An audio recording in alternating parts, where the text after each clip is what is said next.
এরপরে প্রশ্ন হলো, মহিলারা কি স্বামীর বাম পাজরের হাড় থেকে সৃষ্টি হয়েছেন? মহিলারা বাম পাজরের হাড় থেকে সৃষ্টি হয়েছেন কিনা এ সম্পর্কে আমরা একটা হাদিস জানতে পারি। নবী করিম সাল্লাল্লাহু আলাইহি সাল্লাম বলেছেন, তোমরা নারীদের সাথে বসবাস করার ক্ষেত্রে স্বামী তার স্ত্রীর সাথে বসবাস করার ক্ষেত্রে সুন্দরভাবে বসবাস করবে।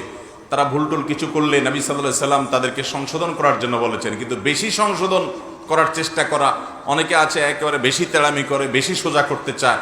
নবী সাল্লাল্লাহু আলাইহি সাল্লাম তাদের সম্পর্কে বলেছেন, বেশি সোজা করতে চাইলে ভেঙে যাবে তারা। কারণ ফাইন্নাহুন্না খুলিকনা মিনাদ দিলআইল আইসারি, কারণ পুরুষের বাম পাজরের হাড্ডি থেকে তাদেরকে তৈরি করা হয়েছে যেটা একটু বাঁকা। অতএব খুব বেশি সোজা করতে গেলে এটা ভেঙে যাবে, সীমা লঙ্ঘন করা যাবে না। আল্লাহ বলেছেন, ওয়াশিরুহুন্না বিল মারুফ, তোমরা নারীদের সাথে স্ত্রীদের সাথে বসবাস করবে সুন্দরভাবে, ভুল হলে সংশোধন করবে, কিন্তু বেশি তেড়ামি গোড়ামি করতে যাবে না, বেশি টাইট দিতে যাবে না। এ হাদিস থেকে স্পষ্টত বোঝা যায় যে মেয়েরা বাম পাজরের হাড় থেকে তৈরি হয়েছে। কিন্তু এর মানে কি?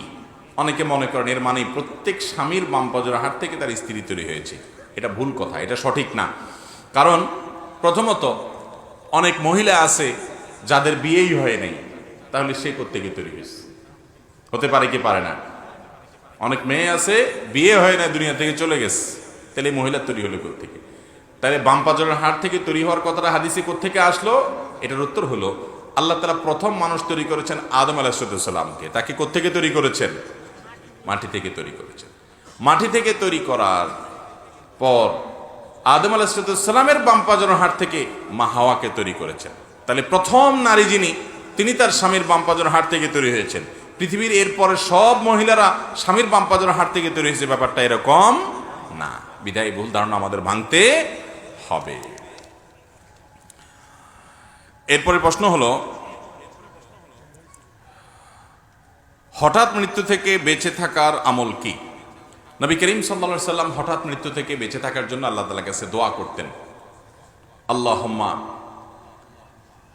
ইন্নী আসআলুকা, আল্লাহুম্মা ইন্নী আউযুকা মিন যাওয়ালি নি'মাতিকা। আল্লাহ, আপনার নেয়ামত যেন হঠাৎ করে আমার থেকে চলে না যায়, এর জন্য আপনার কাছে আমি কি চাই? আশ্রয় চাই এবং পানা চাই। হঠাৎ আমার নেয়ামত ছিনে নিয়ে গেলেন, এটা যেন না আসে, এই দোয়া নবী সাল্লাল্লাহু আলাইহি সাল্লাম পড়তেন। তবে হঠাৎ মৃত্যু হলে সেটাকে আবার খারাপভাবে দেখারও কারণ নাই।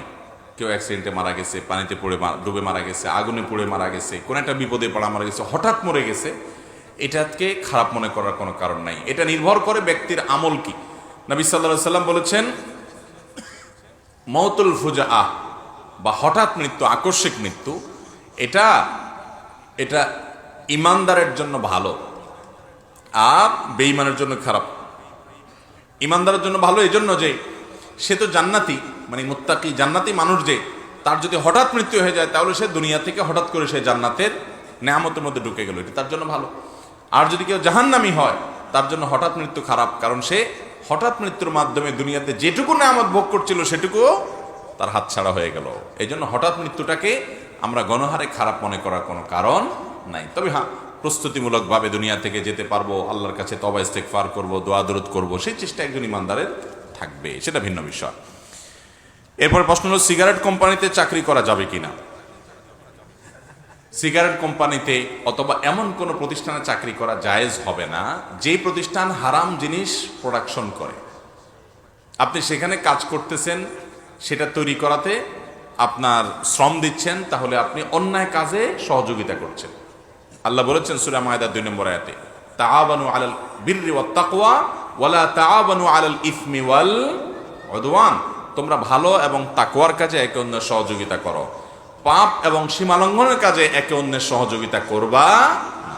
বিধায় এ ধরনের কাজে সহযোগিতা হয়ে যায় আপনার চাকরি, সেজন্য এটা করা কি হবে না? জায়েজ হবে না। আল্লাহ তাআলা আমাদেরকে আমল করার তৌফিক দান।